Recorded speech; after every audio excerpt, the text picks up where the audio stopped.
It began with a signal. Not a song, not a beacon. Just a pulse, sharp, rhythmic, and alien.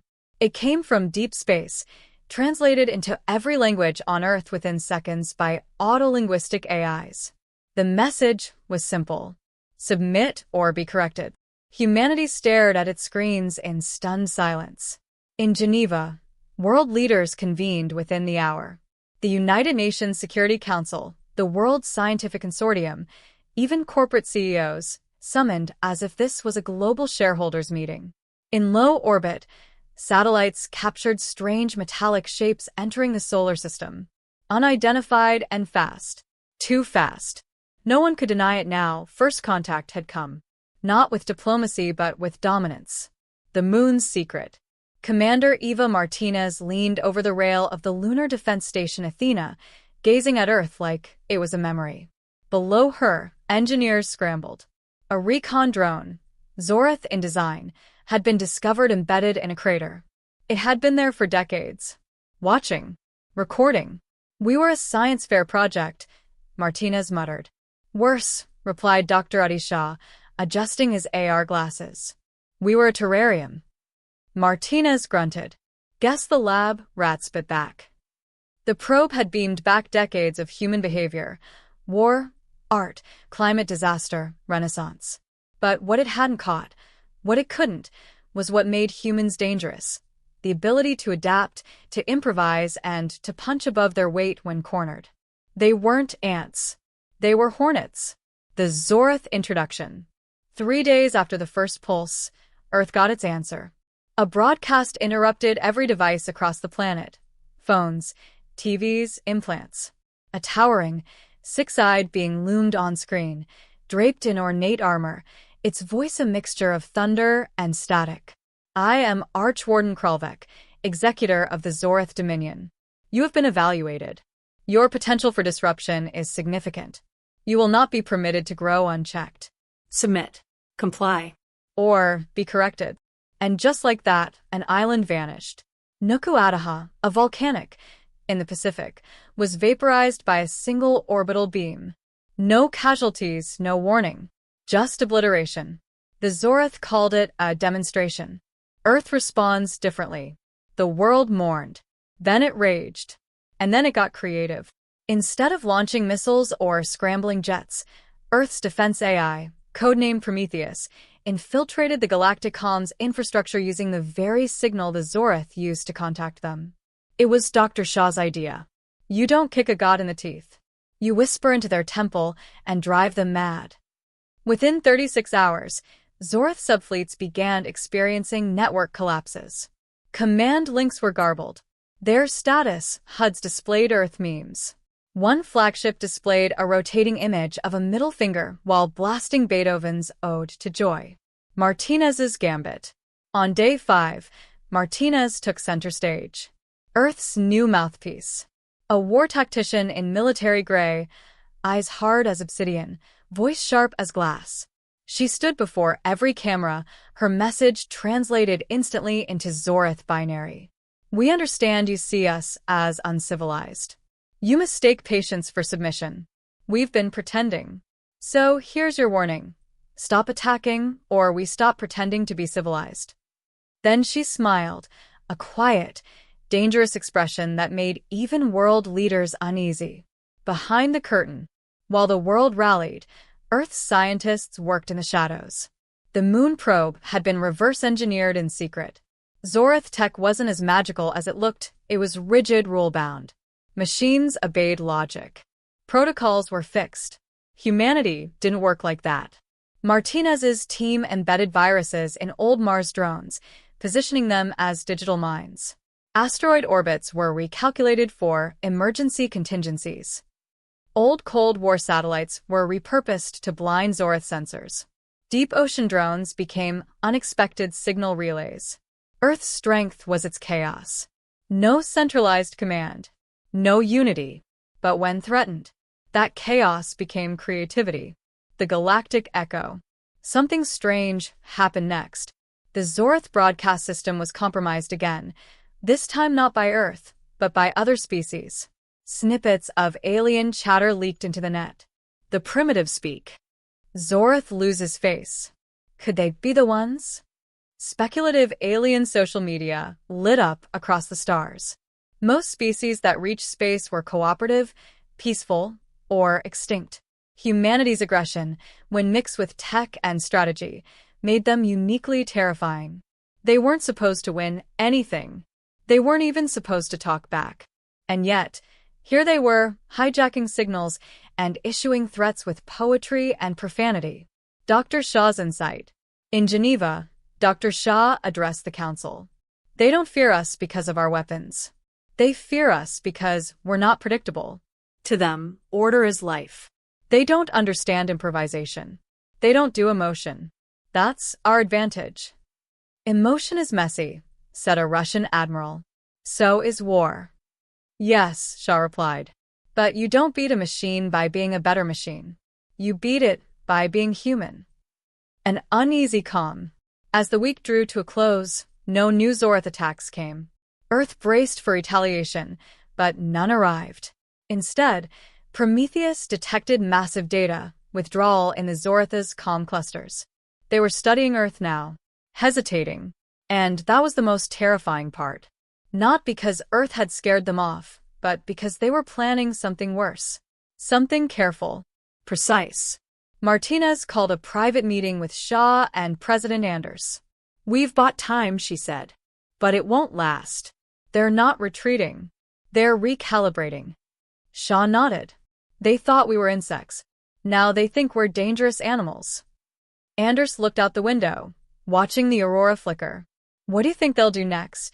Martinez's voice was ice. They'll try to tame us. Chapter ending hook.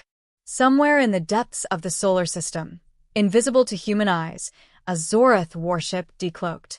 Inside, thousands of warriors awoke from cryosleep. This time, there would be no warnings. No ultimatums. Just fire.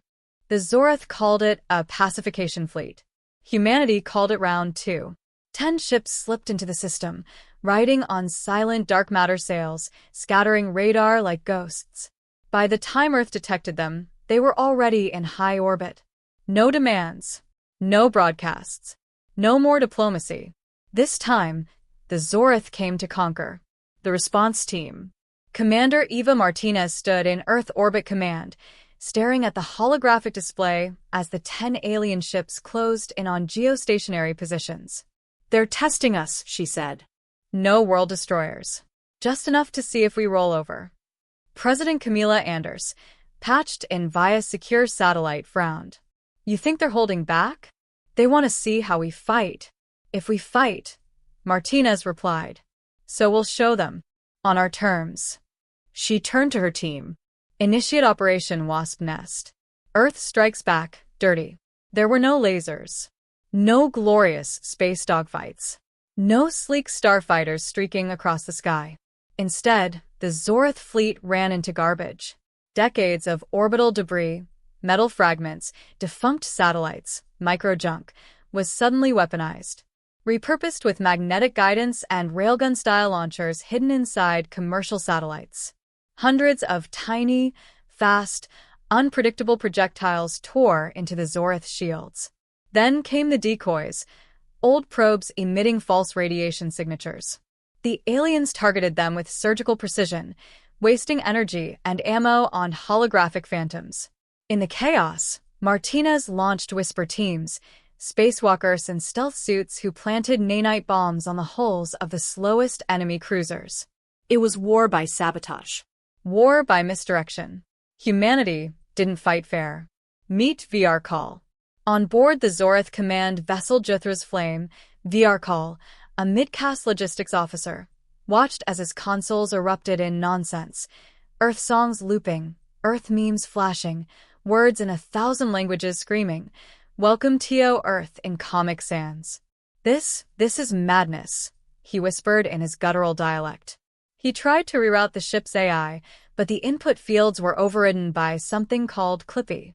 Looks like you're trying to invade a planet, it said. Would you like help with that? VR Call unplugged the terminal and looked at the captain. Permission to recommend tactical withdrawal? Denied. Victory by chaos. In under 6 hours, Earth neutralized 4 of the 10 ships. 2 were damaged by debris swarms. 1 detonated from a nanite overload that disabled its antimatter stabilization. Another, confused by falsified telemetry, crashed into a defunct Russian satellite from the 1980s. The remaining 6 retreated to high lunar orbit. But 1 Zorith dropship, caught in Earth's gravity well, was forced to land. Martinez ordered it surrounded. Inside, soldiers and exocets found only 1 survivor, VR call.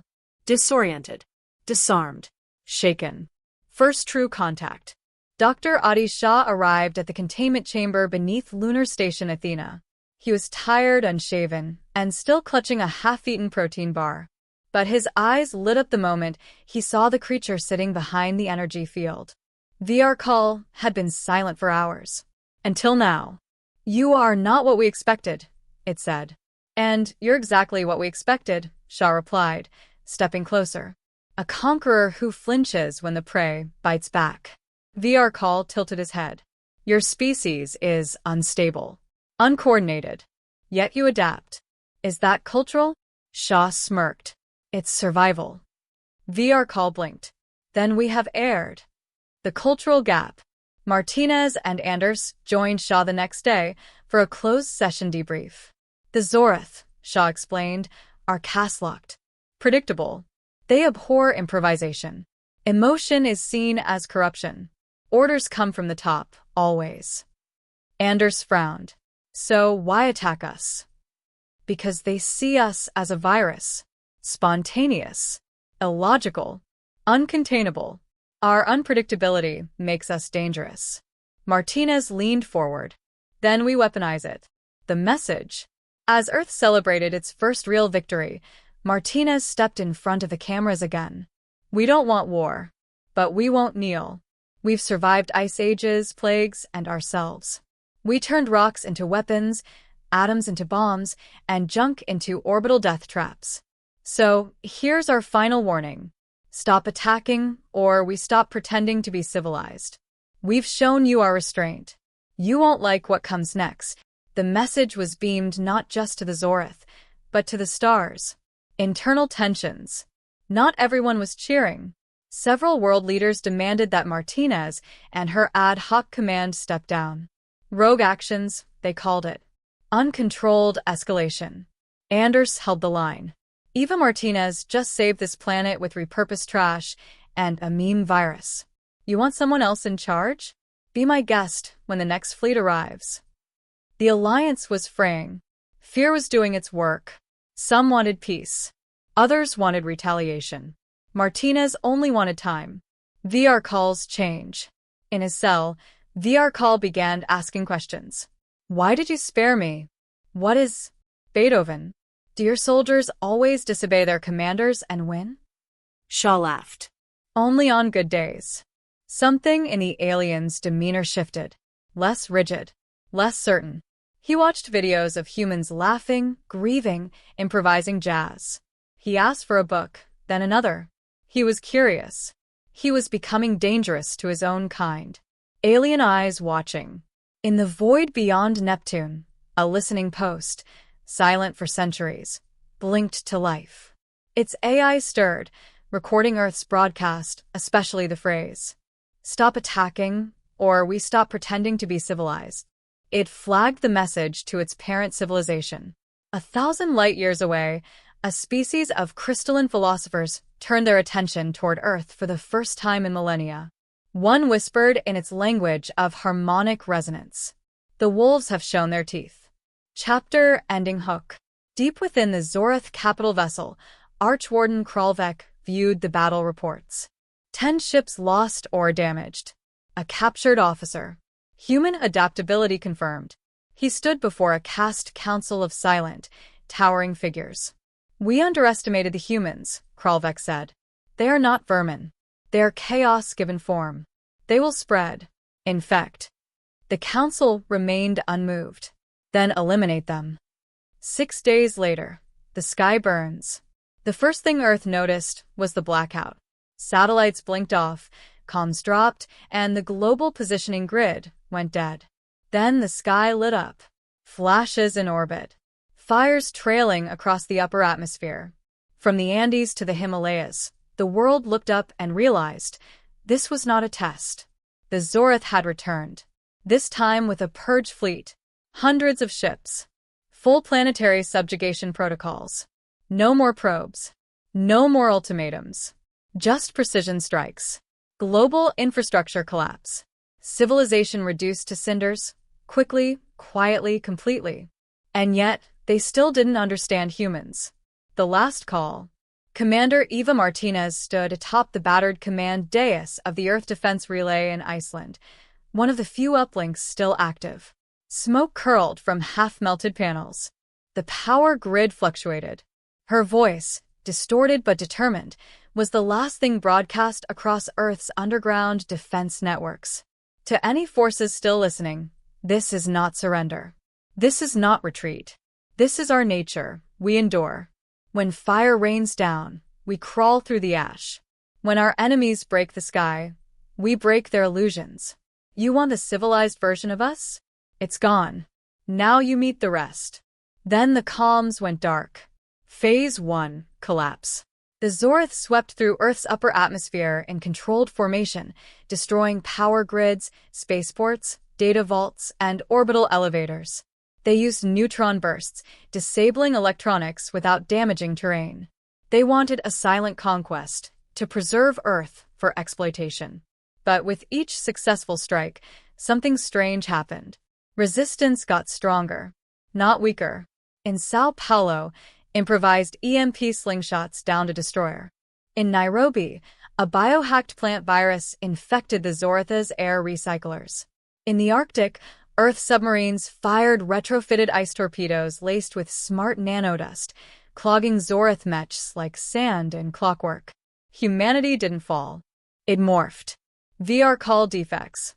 Inside lunar base Athena, VR Call watched the chaos unfold on a cracked terminal. But his eyes didn't flicker with triumph. Instead, they flickered with recognition.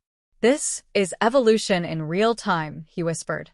Dr. Adi Shah, seated across from him in a secured observation chamber, arched an eyebrow.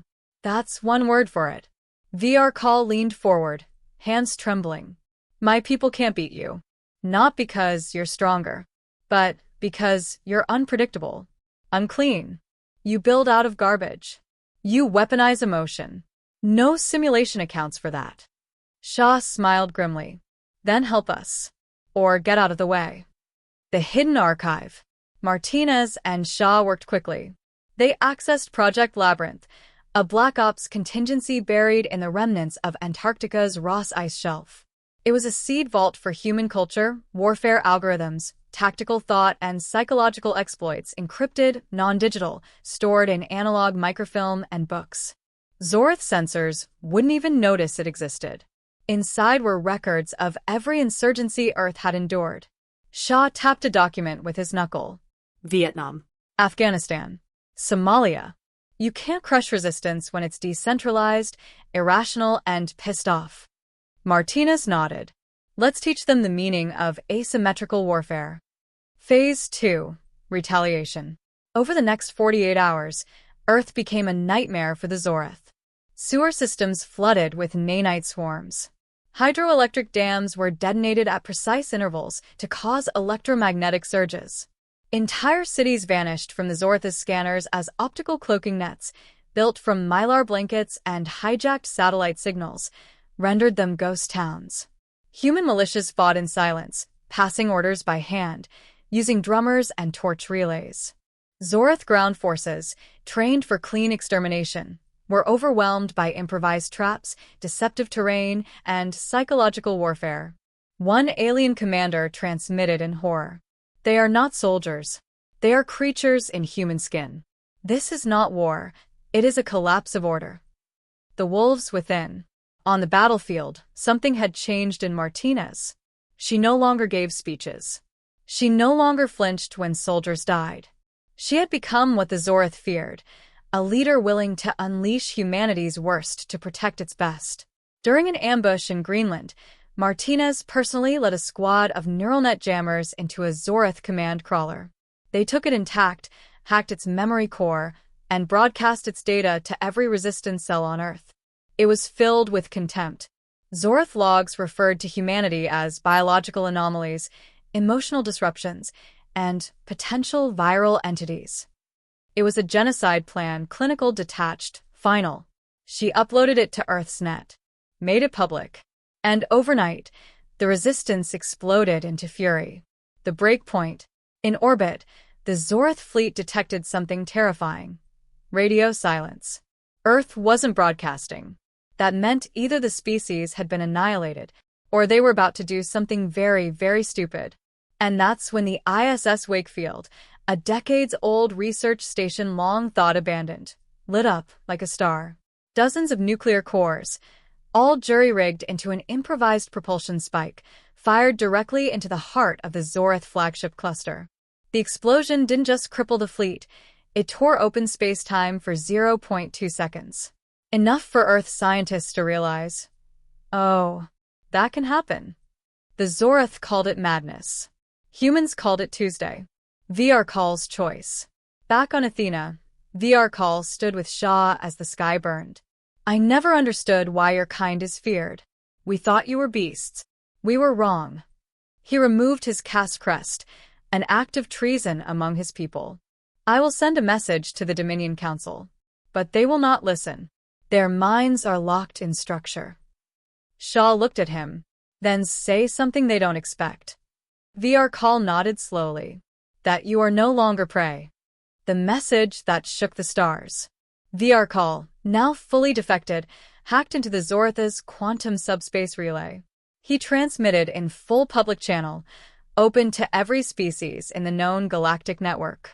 This is VR Call, of the Dominion. Earth is not what we believed. They have unlocked war beyond reason. They do not fear death. They bend chaos into strategy. They are not civilized. They are not predictable. They are the unwritten future. And if you strike again, they will teach you what comes after civilization. The message went viral within hours. Chapter ending hook. On the Zorath High Council world, thousands of light-years away, something unprecedented happened. Silence. Dozens of member species, once obedient, began asking the same question. If the humans are mad, what happens if they spread? Archwarden Kralvek watched the transmission in stunned silence. His subordinate approached. What do we do? Kralvek turned, eyes narrowed. We prepare for the only thing worse than their anger. The subordinate shivered. What's that? Kralvek whispered. Their curiosity. 1 month later. Earth, smoldering but alive. The world had changed. Cities lay in fractured silence. Skies were no longer blue, but scarred with orbital debris and ash. Ocean currents were disrupted, satellites dead, economies decoupled from the grid. And yet, humanity endured. In the ruins of Berlin, children chased drones rigged as toys. In Osaka, families gathered around solar ovens to bake bread.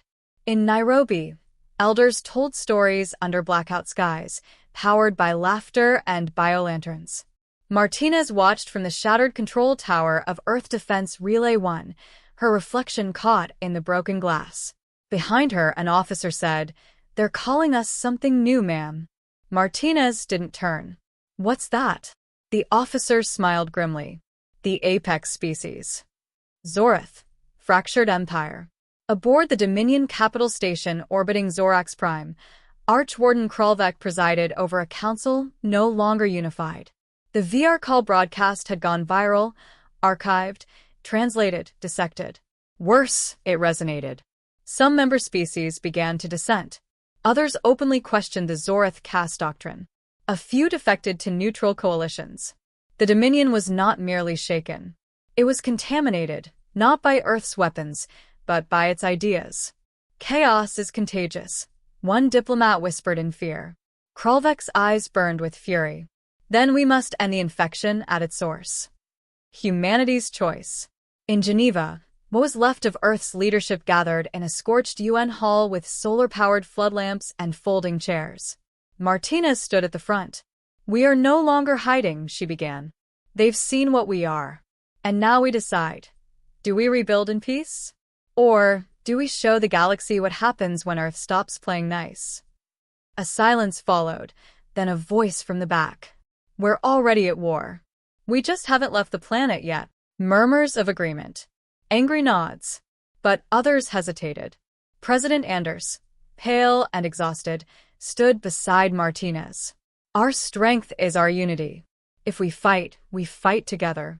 Not as flags, not as factions, as Earth. That's the only way we survive what's coming. A reluctant consensus formed. Earth would not wait for the next attack. Earth would go to space. The jungle awakens. Project Overgrowth had been a discarded DARPA concept, a mobile biosphere warship built from hybrid mycelial alloys and self-repairing microflora. Too unstable. Too alive. Now it was Earth's last best weapon. Refitted with Zorath tech scavenged from the orbital wreckage and powered by human ingenuity and the rage of a planet scorned, it was reborn. EDS, welcome to the jungle. Part dreadnought. Part garden. All nightmare. It grew vines in 0G. It ran on bioelectric emotion mapping reactors. It screamed birdsong before it fired railguns. The Zorath had ships built from symmetry and reason. Humanity now had one built from improvisation and vengeance. The final gambit. Where are we taking it? Shaw asked, inspecting the ship's living corridors. Martinez responded without hesitation. Zorax Prime. We ended at the root. Shaw frowned. They'll expect that. No, VR said quietly, standing nearby in human combat fatigues. They expect revenge. They don't expect what comes after. Martinez turned to VR. Then give us a path.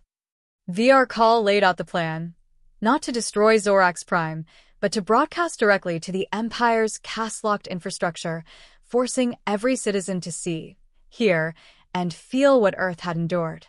We won't destroy them, he said. We'll infect them with choice. Infiltration. Welcome to the jungle emerged from dark space on the edge of Zorax Prime's solar system, disguised as an abandoned freighter using a mesh of broken hull plates and Zorath distress signals. It moved erratically, like a dying beast. Inside, human hackers and Zorath defectors worked side by side. One was a 12-year-old girl from Mumbai. Another, a Zorath engineer who had secretly listened to Earth's Beethoven symphonies. They accessed a forgotten maintenance channel, left open for centuries. A backdoor to the planetary communications grid. It was all VR needed. The broadcast. Every Zorath structure, every training facility, birth chamber, caste council flickered. Screens ignited with images from Earth. Footage of cities burning.